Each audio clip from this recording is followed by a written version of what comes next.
Welcome to Tuesday Update. Hey, this Sunday, in honor of St. Francis, we're going to have our pet blessing. So we're going to have our stuffed animal blessing at the 10 o'clock Mass. So all the kids bring their favorite stuffed animal to Mass at 10 o'clock. We'll have a little blessing for that. And then at 2 p.m., right out here in the circle, bring your dogs, your live dogs, cats, snakes, whatever your pet is. Bring them here for our annual St. Francis pet blessing. So that'll take place right here in the circle. Hey, also this coming Sunday, Brian Hoffman, he will be doing another Bach concert in the church, 3 o'clock. All are welcome to that. Socktober begins this weekend. So remember, we every year we try to collect children and adult socks and underwear, and then we donate them to various organizations in the area that need them. And so that collection will continue through October 14th. Donation boxes will be in the church as well as in the school. Okay, so always grateful for what you do for that. We're going to be just doing something new here on October 12th, Sunday, October 12th, the 10 o'clock Mass. We're going to do it right here, an outdoor Mass. So behind me, you can see the field. We invite you to bring your chairs, bring your blankets. We're going to set the altar up right here in the pavilion, and we're going to try an outdoor Mass. We will have a rain date of October 19th, but we're going to hang the rosaries on the clothesline and hope for a good day on the 12th on the October 12th. So bring that chair, bring that blanket, and we're going to have the experience of an outdoor Mass. Only a little bit over a week left for our wine and dine that we'll be doing here at the parish. It was a fantastic event last year. It'll be the same this year.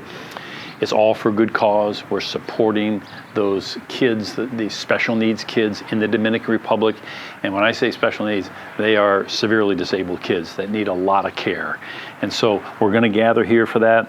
Hope you might come out that evening. We've got wine testing, great food, music, silent auction, and some really delicious desserts. And it's also a great time for us to be with each other in a social environment. So you can see below, and maybe think about inviting somebody to the event.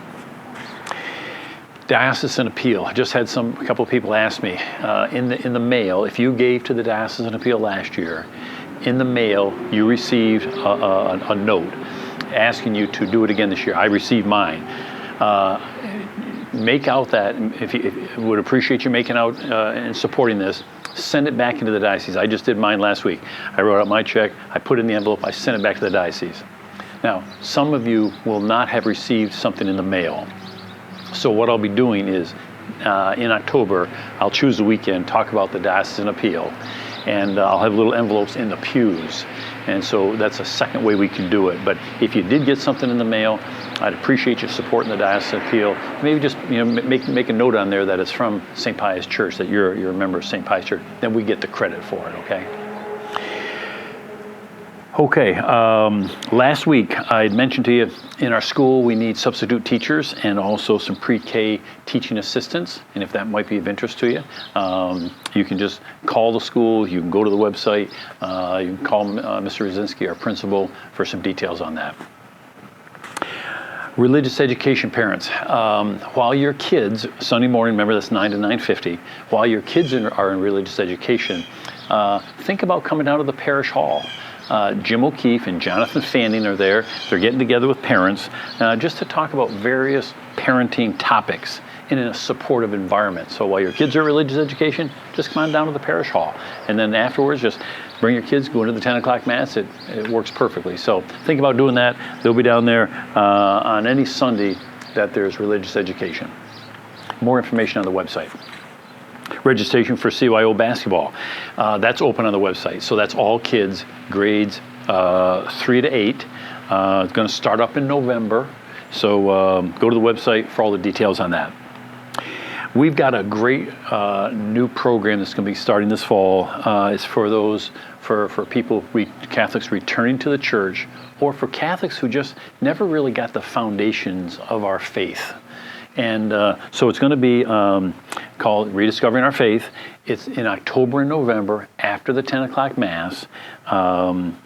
we're just going to explore the core of our faith, the core basic beliefs of our faith, have a chance to ask questions in a friendly environment. No pressure at all. So you can go to the website for details and to sign up for that. Senior luncheon tomorrow, October 1st, 12 p.m.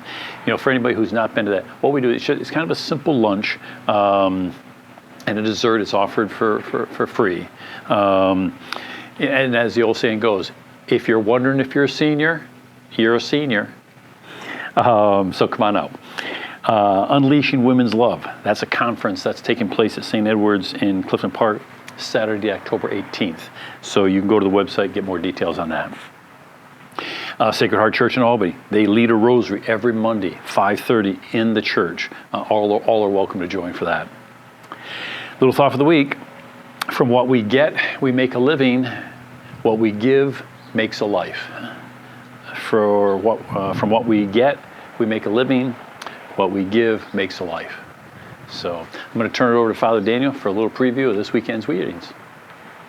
Hi everybody, welcome to this little preview with the readings for this coming weekend, the Sunday 27th in Ordinary Time. The first reading is taken from a little book from the Old Testament, the prophet Habakkuk, chapter number 1. This is an entire book speaking about the silence of God. What is happening when we are praying to God and we don't see Him doing absolutely nothing in our lives. This is an entire book that is speaking about trusting in God even if you don't see Him acting. But He is always acting. He's always doing something. The psalm is Psalm 95. This entire psalm is beautiful. It's a call to worship the Lord, to have our hearts softened, to be disposed to receive Him, to be receptive to the grace of God. The second reading is taken from the second letter from St. Paul to Timothy in chapter 1. And it has a beautiful line. It says, "Stir into flame the gift of God." Don't allow your faith to grow cold. Keep your faith. Be strong in your faith. Trust in God. That's what St. Paul is encouraging Timothy to do. And finally, we have the Gospel. Luke chapter 17. This is an entire chapter about increasing the faith. We need a substantial faith. We need a faith that is able to transform our lives. It's good to see you. See you this coming weekend. God bless you all. Ciao, ciao.